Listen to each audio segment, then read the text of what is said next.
economy and infrastructure. Item 1 is apologies for absent. No apologies, Chair. Thank you. 2, disclosures of personal and prejudicial interest. None. 3 is to approve the minutes of the last meeting, pages 1 to 3. So pages 1, 2, 3, and minutes as a whole. Yeah. Nobody's jumping in. And straight to item 4, which is the Swansea Bay strategy projects, and one project in particular. Nice to see Jeff here. You were doubtful at Glentown. I'm in the process of moving house. That's the reason why I'm a bit casual. And Susan, I'm about 2 minutes late, so apologies for that. And I'm also trying to get myself all logged in. So if we can't, do you want me to carry on, Chair? Yes. I'll borrow Christie's laptop if that's all right. Right. Okay. I won't share because I'm obviously in situ, but hopefully you all had a chance to look at the report that was effectively us capturing the discussions at the last workshop that were helpful, fruitful, I think.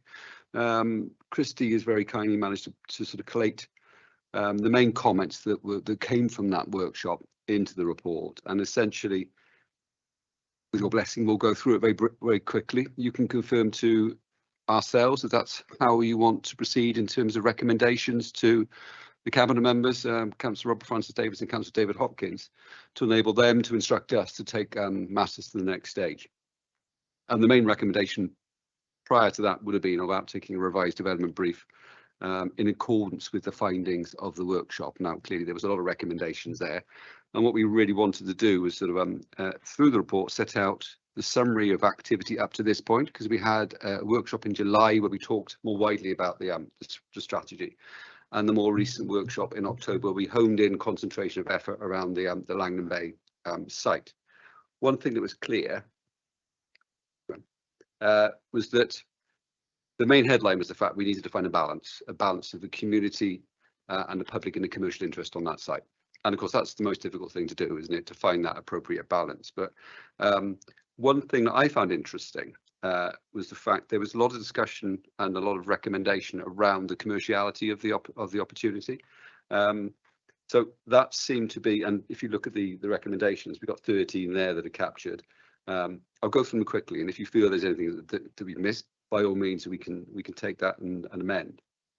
But you look at 2310 through to 2313, and also 237 that talks about planned preventive maintenance. That's all about cost and value.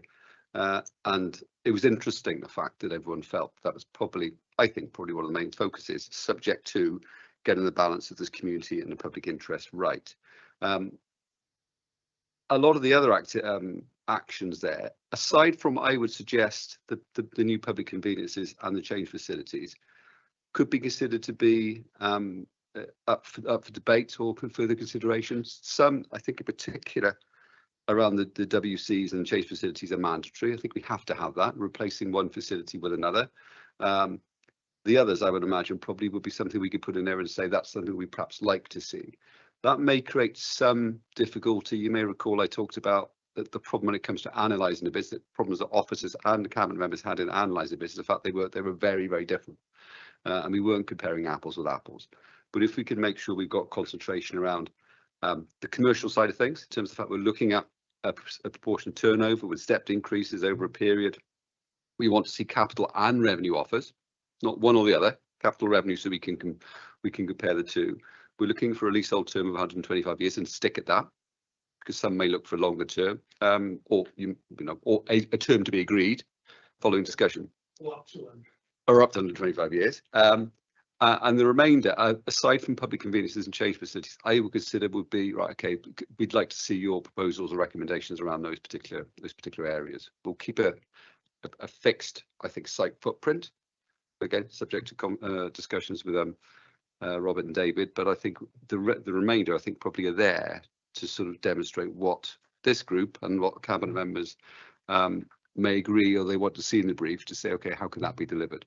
I suppose the other thing that probably was contentious and tricky was about the lower level development, and there were some big differences in the lower level development. So welcome a further debate. Again, that's undoubtedly be something we'd have to have a discussion with Robert and David and planning colleagues about once the brief becomes formed and we could take to the market. So that's a sort of a very brief summary. I'd like to thank STC for their involvement. I must admit, this has been probably one of the most beneficial STC conversations I've had. And I think it's worthy of making that note, because they're not always as successful as this has been. But I think it's been useful exercise. So thank you for that. And I'll stand down, Chair, and welcome any comments or additions or amendments. Yeah, thanks for that, Jeff. And before I go on, just thank everybody for coming to the workshop and the input from officers and from the cabinet member. I like to feel we are moving in the right direction with this, and there are a few things obviously that have come out to it, whether the last brief was the right one, and of course the way that we were thinking has gone across to Jeff and to Robert, and of course the things that are going to come out of it, the way we want to move forward. So has anybody to say on that? No? Robert? Sorry, I'm looking with there, Will. That's not the biggest hand I've ever seen in my life. From there, Will, not from there. Will, over to you.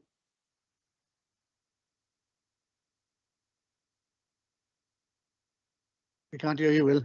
Is it because your microphone? Try again, Will. No, your mouth is moving, but there's nothing coming out.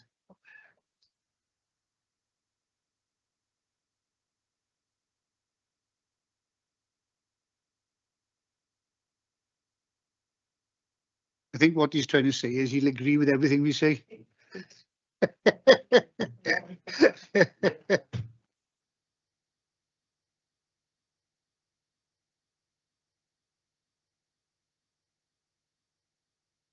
What are you doing with your phone?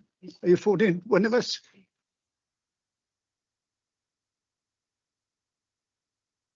Hi, Chair. Can you hear me now? Oh, there we are. Unfortunately, we can. Damn, that was a close one, wasn't it? Okay, Will.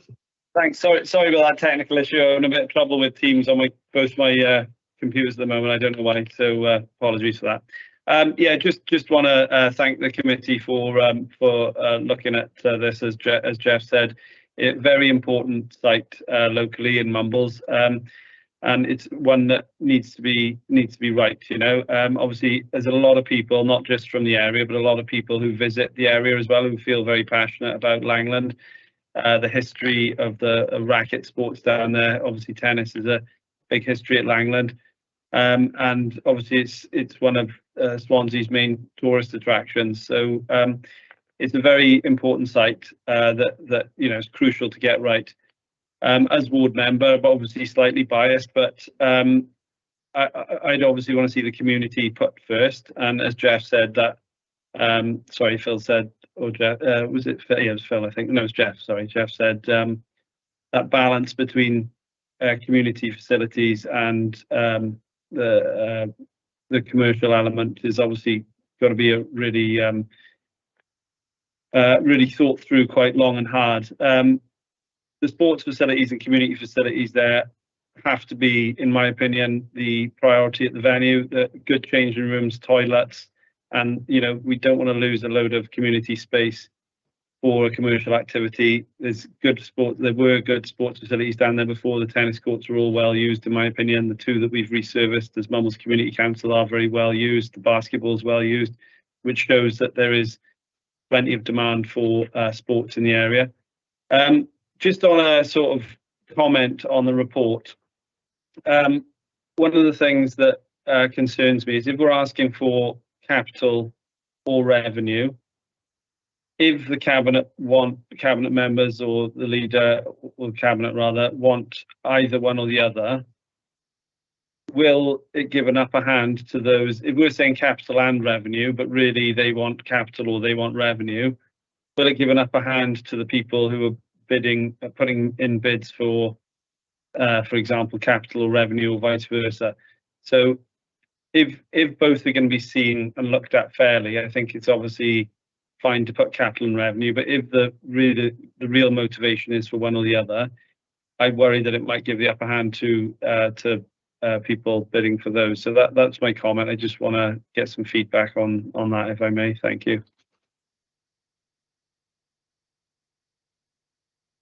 Thanks, Chair. Thanks, Will.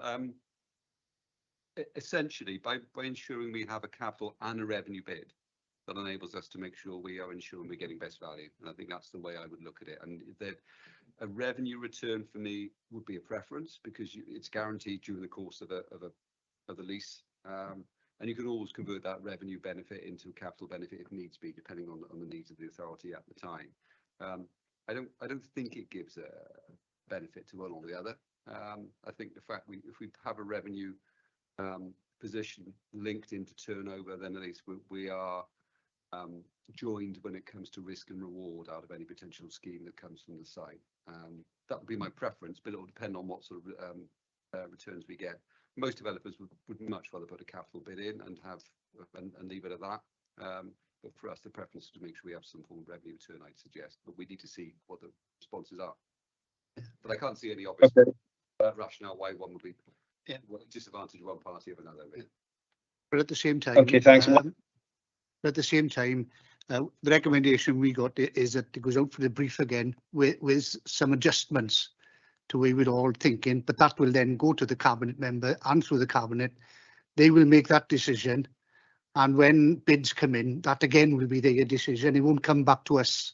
It's not for us to make that decision. I think our remit was we've been out there before. What came back wasn't the best for everybody, so we'll try to test the market again. And hopefully when it comes back again, the cabinet will be happy, and then we'll move forward. Anybody else? Could I make one other small point, Chair, if I may? Only if your mic's working. It is, unfortunately. Yeah, just that obviously Lewis talked about in the last meeting the cost savings to the council on toilet facilities. I think he mentioned 40 grand a year or something like that. So obviously that needs to be bared in mind with cabinet, and we need to maybe build it into the report that obviously there's a saving. If we're going to push these toilets over to the private sector, then obviously there's already a cost saving of X that the council can realise long term. So even if there was a net zero income from this site, they would obviously be saving money on that toilet block maintenance and obviously stocking and cleaning. So if that could be built into the report to identify that cost saving already, because I think that'd help decision. Thank you. Yeah, thanks for that, Will. But I'm sure the cabinet member is well aware of how the money is spread about and what money we'll save, which will balance against what revenue comes in. So if anybody else, sorry, that point is covered in the report. It deals with incorporating planned and preventative maintenance in 2.37, and some of that will be council responsibility, and also picks up on 2.3.13 the emphasis on the cost savings and quantifying that benefit. So it won't just be, I would imagine, just the public toilets. There may be other elements in there that we can capture. So yeah, but that was a point that was well made in the last workshop, and it will be covered. Okay, thanks for that, Jeff. Anybody else? Well, if nobody's got anything to say, there's two recommendations. The first one is make a recommendation for a revised development brief to be drafted in accordance with the findings of the recent workshop, as described within item 2 of this report, which you've just been through. And then the second part of the recommendation is support cabinet members for investment, regeneration, events and tourism, and corporate service and performance to develop and agree a viable delivery plan for Langland Bay tennis courts as a priority under the Swansea Bay strategy. So do we all agree with those two recommendations? Yeah. Okay. Thank you very much. Thank you, Jeff and Christy. That was a very eye-opening exercise, because obviously there's more areas on the front on Swansea Bay. So we'll have to have a chat with the cabinet member to see where we will go from there. Okay, thank you very much. This wants to come back.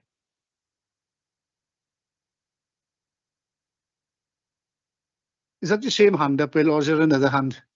It's not. I just want to, just so public, if I was a member of the public reading this, Chair, just the Langland tennis courts, I just wouldn't mind identifying the double court at Langland, just because some people might think that this is all of the courts at Langland, and they might get a bit terrified, wound up by that that sentence. Yeah, okay, I think, yeah. That's received, and I think it will be put in that we're not going to dig up the courts that there now that look very, very nice. Yeah. But we can't dig them up because there's an asset transfer already been made of them, so it is quite clear. So because there is an asset transfer on the other two courts, and so therefore I think whatever comes in we can look at on its merits. So. Okay, yeah, we're all happy with those two recommendations. Thank you very much.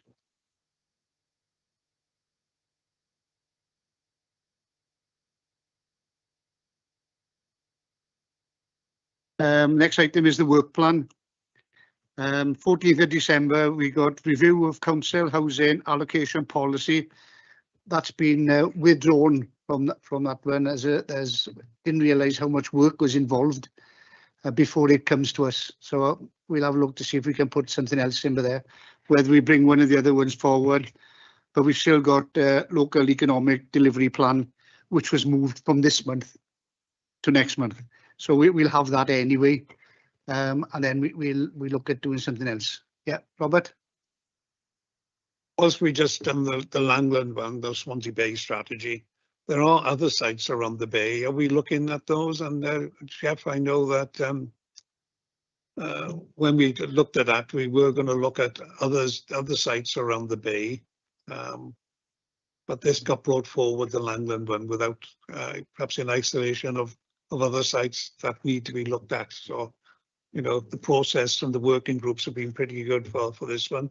It might be worth looking at those others. Yeah, I think, yeah, I have spoken to Jeff about Mumbles, but he was saying it's a bit far away. And that's what I said earlier on. If we go to look at any other sites individually, it'll be after talking to yourself as cabinet member, and then we'll bring it. And if Jeff is ready with one of the other sites, we could bring that forward and discuss that. Yeah. Yeah. I'm happy. Yeah. To be fair, Chair picked up the fact there was interest in looking at the Mumbles tennis courts and also the Quarry car park because of the activity around the coastal protection works. I mean, that is a number of years off. Doesn't mean to say we shouldn't be looking to consider that perhaps during the course of next year.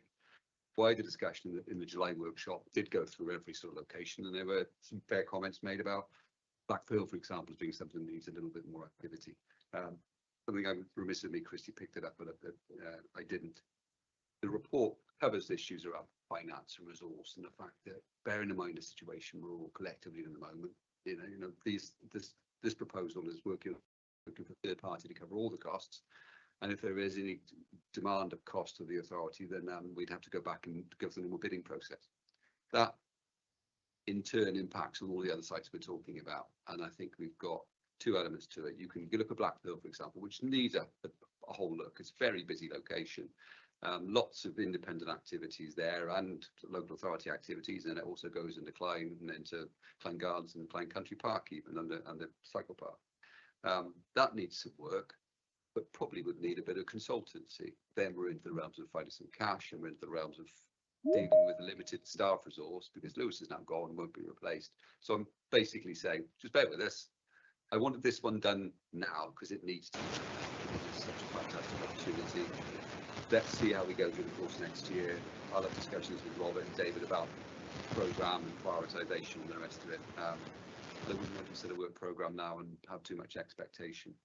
Because bums on seats at the moment, and we haven't got a lot of cash to do what we want to do. So, okay.